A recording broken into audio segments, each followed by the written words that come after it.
Bonjour les amis, je suis très contente de vous retrouver aujourd'hui. Vidéo qui change en fait, donc vidéo face cam pour moi, c'est la première. J'espère que le contenu va vous plaire. Il s'agit pour moi de vous faire plein de petites vidéos comme ça, pas très longues, qui juste vont vous permettre, pour les personnes qui sont en début d'éveil, pour les personnes qui commencent et qui commencent à se poser des questions, mais en fait, c'est quoi le b.a.-ba? C'est quoi le b.a.-ba dans la spiritualité? Oui, c'est très beau. On voit des personnes qui canalisent et qui, du coup, reçoivent des informations. Enfin, c'est magique. On voit les personnes qui tirent les cartes et qui nous donnent des informations comme ça. On ne sait même pas d'où elles sortent. Mais avant ça, en fait, il y a tout un chemin à faire. Et quels sont, pour, pour moi, en fait, et quelles ont été pour moi les plus grandes avancées, les plus grandes conscientisations. Donc juste, je vous les transmets de manière à ce que si vous tombez sur cette vidéo, vous êtes en début de parcours, peut-être juste suivre ça en commençant par le b.a.-ba, à mon sens, c'est l'ancrage. L'ancrage, c'est le fait d'être ici et maintenant. D'accord? Vous l'avez tous entendu, ok, et ça veut dire quoi en fait? Et surtout, à quoi ça sert? Quand on est en début d'éveil spirituel, alors on passe par des moments magiques, oui, mais on passe par des moments très très très difficiles. On passe par des émotions intenses, on passe par des raz-de-marée, par des tsunamis émotionnels qu'on n'arrive pas à gérer, qu'on ne sait pas comment faire, etc. C'est pas toujours facile. L'ancrage, d'accord, c'est une connexion en fait. C'est être connecté dans un état de stabilité, dans un état de sécurité et dans un état de concentration dans le moment présent. Donc là, je suis en train de vous parler, je ne suis pas en train de penser à ce que j'ai mangé cet après-midi ou à ce que je vais faire ce soir. Je suis vraiment en train de penser uniquement à ça. D'accord? C'est ça la concentration du moment présent. C'est très important. Ça vous permet, donc quand vous êtes ancré, en fait, on va retrouver l'état émotionnel de base beaucoup plus facilement.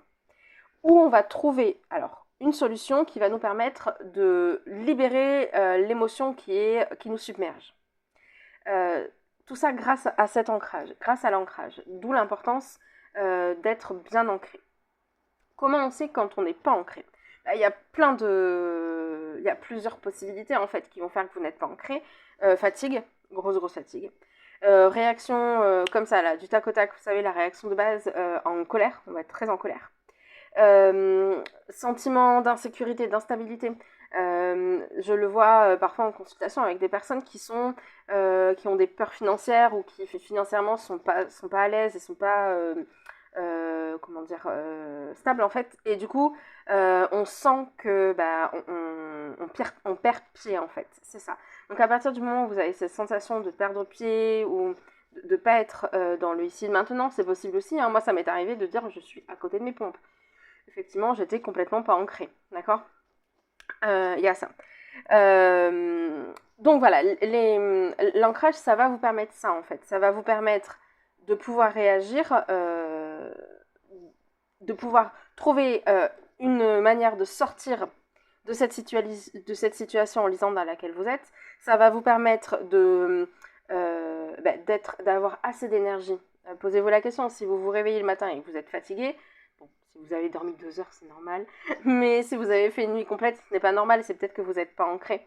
Voilà, ça sert aussi à retrouver votre positivité. L'être humain, de base, il est positif. Quand un enfant naît, en fait, un enfant, il va être beaucoup dans la joie. Il va être beaucoup à rire, à vivre le moment présent. Il ne se pose pas la question de ce qui se passe demain, il ne se pose pas la question de ce qui s'est passé hier, juste il vit le moment. Et donc, si on arrive à retrouver cet état premier, basique de l'être humain, en fait, c'est parce qu'on est ancré. Donc, n'hésitez pas à vous ancrer. Pour les personnes en parcours flamme jumelle, pourquoi c'est important de s'ancrer? Il y a plusieurs éléments qui vont faire qu'on va plus facilement perdre notre ancrage. Donc pour les personnes premier éveillées au lien, alors il y a plein de noms, moi je m'y perds en fait maintenant. Donc, et de toute façon, peu importe. À partir du moment où on est dans cet éveil en fait et qu'on commence à se poser la question de comment est-ce qu'on fait, qu'est-ce qu'on doit faire pour aller mieux, tout simplement, pour sortir de ces phases qui sont vraiment très très dures émotionnellement, la première chose, à mon sens, à faire, c'est travailler son ancrage. Pourquoi? Parce que quand on a la blessure abandonnique, et c'est très particulier parce qu'au début je ne comprenais pas. Je vous explique, quand on a la blessure abandonnique, en fait, on pète notre ancrage, et ça je l'ai remarqué très très souvent sur des personnes qui avaient cette blessure d'abandon, qui n'étaient pas ancrées, qui ne s'ancraient pas. Et je ne comprenais pas, j'étais là, mais pourquoi? Alors qu'on attend cette énergie, on attend cet amour, pourquoi est-ce qu'on ne s'ancre pas en fait? À la différence d'une personne qui a plutôt la blessure de rejet, qui eux ont tendance à être très ancrés. C'est très particulier. Bon, peu importe. Donc, une personne qui a la blessure d'abandon, on va très vite péter notre ancrage. Pourquoi? Parce que en fait, la grande souffrance que l'on vit, surtout en début de parcours, et en début d'éveil, qu'on soit en parcours ou pas d'ailleurs, la grande blessure que l'on a en début, en fait, c'est pas la grande blessure, enfin, c'est la grande blessure aussi, mais la grande souffrance que l'on vit, en fait, ça a pour conséquence que notre âme, en fait, elle s'en va. Elle souffre beaucoup, donc pour ne pas souffrir et pour ne plus souffrir, qu'est-ce qu'elle fait? En fait, elle prend la poudre d'escampette et elle s'échappe. Pour donc les personnes en lien en parcours flamme jumelle, en fait, elle va où d'après vous? Elle va voir le jumeau, d'accord? Et c'est souvent, et c'est parfois ça en fait, qui peut faire que même si on n'envoie pas de messages, même si on essaie de ne pas toujours être en train de penser à son jumeau, d'accord? Et de penser à, voilà, et qu'en fait, lui, de son côté, il nous dise, mais en fait, tu ne me lâches pas, tu es toujours sur moi.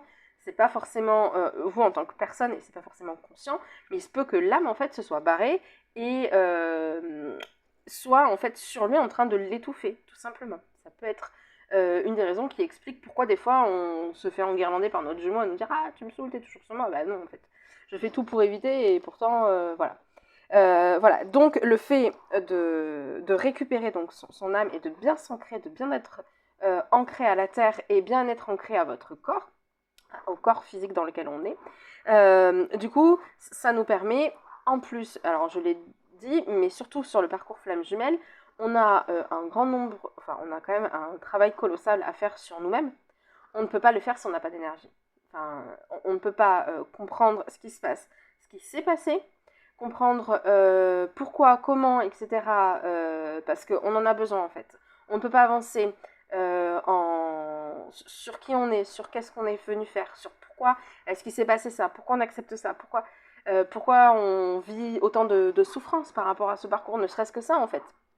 Juste pour le comprendre, on ne peut pas si derrière on n'a pas d'énergie, si on est trop fatigué.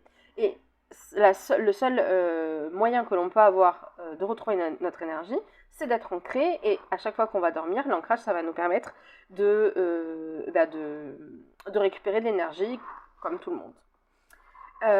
Alors, il existe plusieurs types d'ancrage, parce que maintenant la grande question c'est, ok, très bien, tu nous l'as dit Johanna, c'est très important l'ancrage, mais comment on fait? Alors, l'ancrage, vous allez sur internet, sur YouTube, vous regardez mes confrères et mes consoeurs, ils ont fait plein de méditations. Je vous laisse choisir celle qui vous convient le mieux, il n'y a pas de souci. Après, il y a des petits tips, par exemple, on peut donc utiliser la respiration consciente. Donc juste dire, je prends 3 inspirations, 3 expirations, 3 inspirations, 3 expirations. Et ça va nous permettre de revenir au moment présent. Ça peut servir, par exemple, si on s'est fâché, vous voyez, si on est un peu contrarié par quelque chose et tout ça, pouf. C'est aussi quelque chose de très rapide qu'on peut faire en voiture, en fait, un feu rouge, prendre, même si on fait pas les 3, c'est pas grave, mais juste sentir l'air qui rentre dans nos narines, qui passe dans notre corps et qui sort par notre bouche. Rien que ça, en fait, on revient à notre réalité et on revient à notre corps.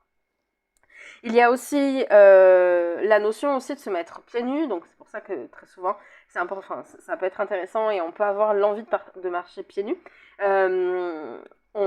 Il s'agit juste de marcher nu-pieds et de sentir en fait le sol, le contact du sol avec nos pieds. Ça nous permet d'être dans la matière et dans le ici maintenant. Il y a ensuite, donc ça c'est la partie physique, comment s'ancrer physiquement, mais il y a aussi la partie mentale, comment s'ancrer, parce qu'on peut avoir les pieds sur terre, oui, mais on peut avoir la tête ailleurs, d'accord? Par exemple, on peut être en train de dire ok j'ai les pieds au sol machin, et puis de penser que avec notre jumeau, blablabla, blablabla, ça, il y en a plein qui comprendront. Voilà. Donc il s'agit donc soit de répéter des mantras, Donc des phrases positives, ça nous permet en plus de récupérer notre positivité, d'accord? Donc il y a ça qui est donc l'ancrage intellectuel, mental. Et vous avez aussi la possibilité, donc c'est la visualisation, d'aller chercher en fait avec votre esprit, de vous faire votre schéma de comment je m'ancre. Et ça y est, je suis parfaitement ancrée. J'ai une personne qui me disait ah faut aller s'ancrer au centre de la Terre. Moi je m'ancrais juste au-dessus de la Terre. Alors c'est possible. De toute façon, peu importe en fait comment vous vous sentez bien, d'accord. Peu importe l'ancrage, peu importe comment vous le faites, etc. Ce qui est sûr, c'est qu'une fois que vous avez fait votre ancrage et que votre ancrage est fait est bon, en fait, vous allez voir que, vous allez vous sentir en sécurité. Vous allez vous sentir serein par rapport à ce qui se passe. Et vous allez pouvoir prendre le recul nécessaire à comprendre la situation qui se passe. D'accord. Vous n'allez pas être direct à agir dans la colère ou le ressentiment face à une situation, en fait. Donc, c'est la première chose que vraiment je voulais vous expliquer et que je voulais partager avec vous. Moi, le fait d'être ancrée et cette notion d'ancrage, en fait, c'est depuis que j'ai vraiment compris comment m'ancrer, à quel moment je ne suis pas ancrée et pourquoi c'était important d'être ancrée, en fait, que du coup, j'ai pu avancer. En fait, c'est vraiment un des chaînons, à mon sens. C'est comme si là, je vous donnais un piquet que vous plantez dans la montagne. C'est le premier piquet dans lequel vous pouvez sur lequel vous pouvez vous reposer sur votre chemin de flamme jumelle. En fait, quand vous avez une montagne à gravir comme ça, ben là, l'ancrage, c'est le premier piquet. Et il est méga important. Voilà les amis, n'hésitez pas si vous avez des questions. Je reste à votre disposition. Je vous souhaite une très très belle journée. À bientôt. Au revoir.